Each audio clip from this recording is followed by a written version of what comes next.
Pour parler de la Ligue des Champions, nous retrouvons Vincent Ménard, journaliste à Euronews, spécialiste des sports. Bonsoir Vincent. Bonsoir Julien. Alors on vient de vivre 2 soirées de foot exceptionnelles. Est-ce qu'on peut dire que ces demi-finales entrent dans la légende du foot ?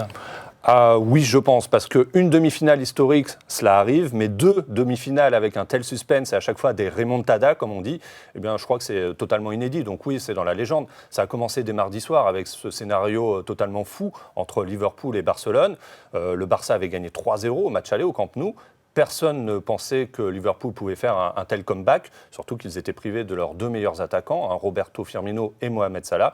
Et bien malgré cela, ils l'ont emporté 4-0 et ont réussi donc à se qualifier pour la finale. Et puis on a remis ça finalement hier soir avec là encore une demi-finale d'anthologie entre l'Ajax et Tottenham.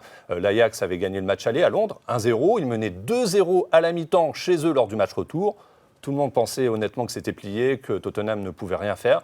Et pourtant, ils se sont qualifiés. Ils ont mis 3 buts en une seule mi-temps par le même homme, Lucas Moura, ce qui va donner, je pense, des regrets aux supporters du PSG, puisque Lucas Moura a été éjecté du PSG il y a quelques saisons et maintenant il fait le bonheur de Tottenham.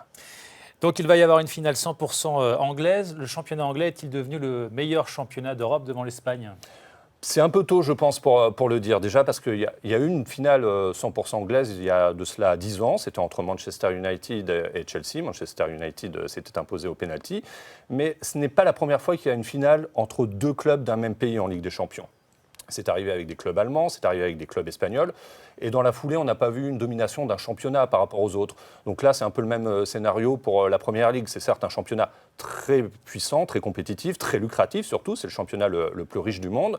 Ils ont une densité de grands clubs. On a parlé de Manchester United, de Chelsea. Là, il y a Tottenham, Arsenal. Ils ont vraiment une belle densité de clubs et de grands joueurs.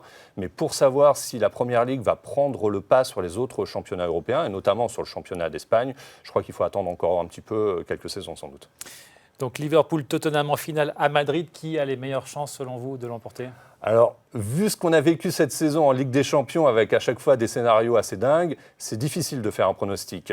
Il y a eu Manchester United qui avait éliminé le PSG à la surprise générale. Ensuite, Tottenham qui s'est qualifié in extremis face à Manchester City, puis face à l'Ajax. Donc, c'est difficile de faire des pronostics, mais sur le papier, honnêtement, Liverpool a le meilleur effectif. Ils sont devant Tottenham en Première Ligue, dans le championnat anglais. Donc, sur le papier, avantage à Liverpool. Mais vu ce qu'on voit cette saison en Ligue des Champions, franchement, il faudra suivre la finale le 1er juin à Madrid pour savoir qui va soulever la coupe aux grandes oreilles. Merci Vincent Ménard. Donc rendez-vous dans quelques semaines à Madrid pour la finale de la Ligue des Champions.